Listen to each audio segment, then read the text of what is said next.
Is it fair to take in the 15 minutes? Is it fair to take an entry in the 1 hour or 4 hour? So in this particular video, what I'll be doing exactly is to show you step by step on how you can come across by knowing and understanding clearly.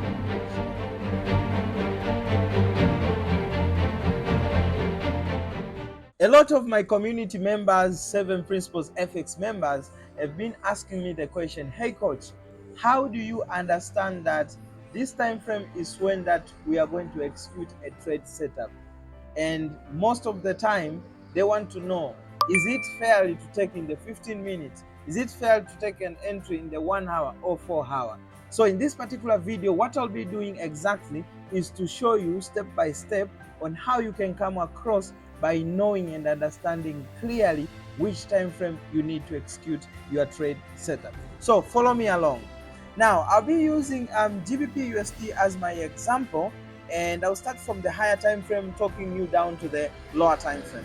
Now, from the daily time frame, as we can see, we always look on the area, structure, and candlestick. So if we look on the area means volume. So this was the area whereby the price grabbed the volume for the price to keep pushing to the upside. Then secondly, what we normally look on that particular area of volume. Which type of structure do we see over there? That will give us the message behind, because structure is equal to direction. So if I just have a look here very quickly, you will see this. There's a form of a descending structure that was shown over here, which I've just drawn it roughly to just give you that elaboration to the price within itself. So you can see the area volume is a good area volume, and the structure is confirming for the buyers to go long, and the volume supports that particular buyers to go long. Now let's look on the candlestick within itself. Now if we look on this particular candlestick, we can see that these are the type of the momentum candles that we normally look, because we have broken this previous high in a form of what? In a form of impassive move. So it means that if we have broken it impassively, now we just need to wait for the price to confirm by giving us a clear continuation as our confirmation to our direction, so that we can take the next move to the upside, coming back to these previous highs. Because we know before the price normally shifts its direction or makes a huge shift in price, it normally needs to break a previous high or low, or at least equal that particular area. So we can see we have the area, we have the structure, we have the candlestick, all are confirming the bias to the upside. So this means that this particular trade setup has a very high probability of moving toward these previous highs. Now, if we just move to the H4 time frame to confirm that even further, because the H4 time frame is the one that we normally use for confirmation, we would have seen that this was our area whereby we have seen that the price has snapped. And if I could just draw that structure for you so that you can see it even more visibly and clearly, you would have seen that we had something of this sort, which is a clear descending structure. Now from this particular descending structure, we can see that the price broke the structure impassively. Then from there, it builded the volume over here, and then it started moving impassively. Then it created a correction, then it moved impassively, then it broke with momentum, which means that as for now, we either wait for two things. We either wait for the price to retrace back in and then give us that continuation as our confirmation to still push to the downside, or we just need to wait for a clear continuation to the upside as our confirmation for the price to do so. Now, let's just forward the price a little bit and let's see the price for what it is over here and see what would have developed.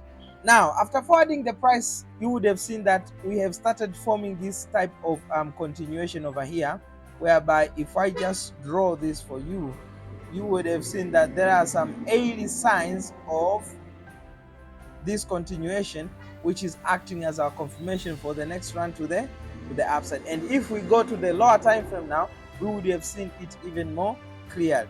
So in the H1 time frame, you would have seen it as a clear 1 hour continuation flag with this clear 3 touch and a nice rejection candle at the 3rd touch, which gives us an opportunity to enter for the for the risk entry, and one would have opted to enter over there and their stop loss just underneath, and just measuring on the previous impassive run, which is this particular run, we would have seen that the price would likely at least come back to this previous highs, which is nearly 6%.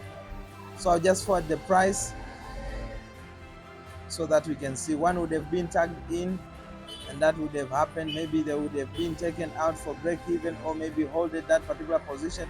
But as we can see, the price just moved as what we were anticipating. Now, my final answer to this is that when you come back to your H1 time frame, is when now the H1 time frame will give you that clarity whether you are going to take the entry to the H1 time frame, or are you going to take it to the 15-minute time frame. Why? Because you need just to see how the H1 time frame flag or pattern will likely develop, or which kind of information do you see. And then from there is when now you will go to the lower time frame if necessary.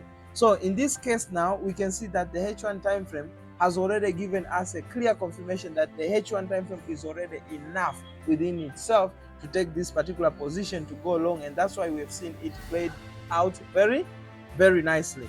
So traders, don't be married by a bias. The most important thing is that you need to understand clearly which direction are you moving.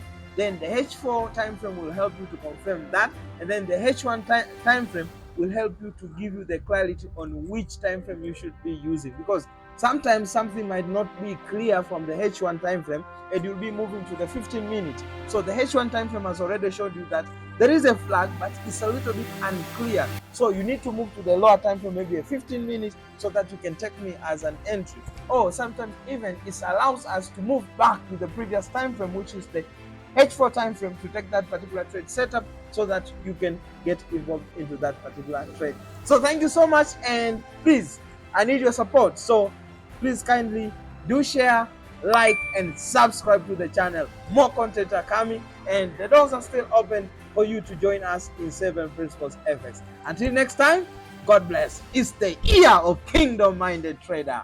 Bye-bye for now.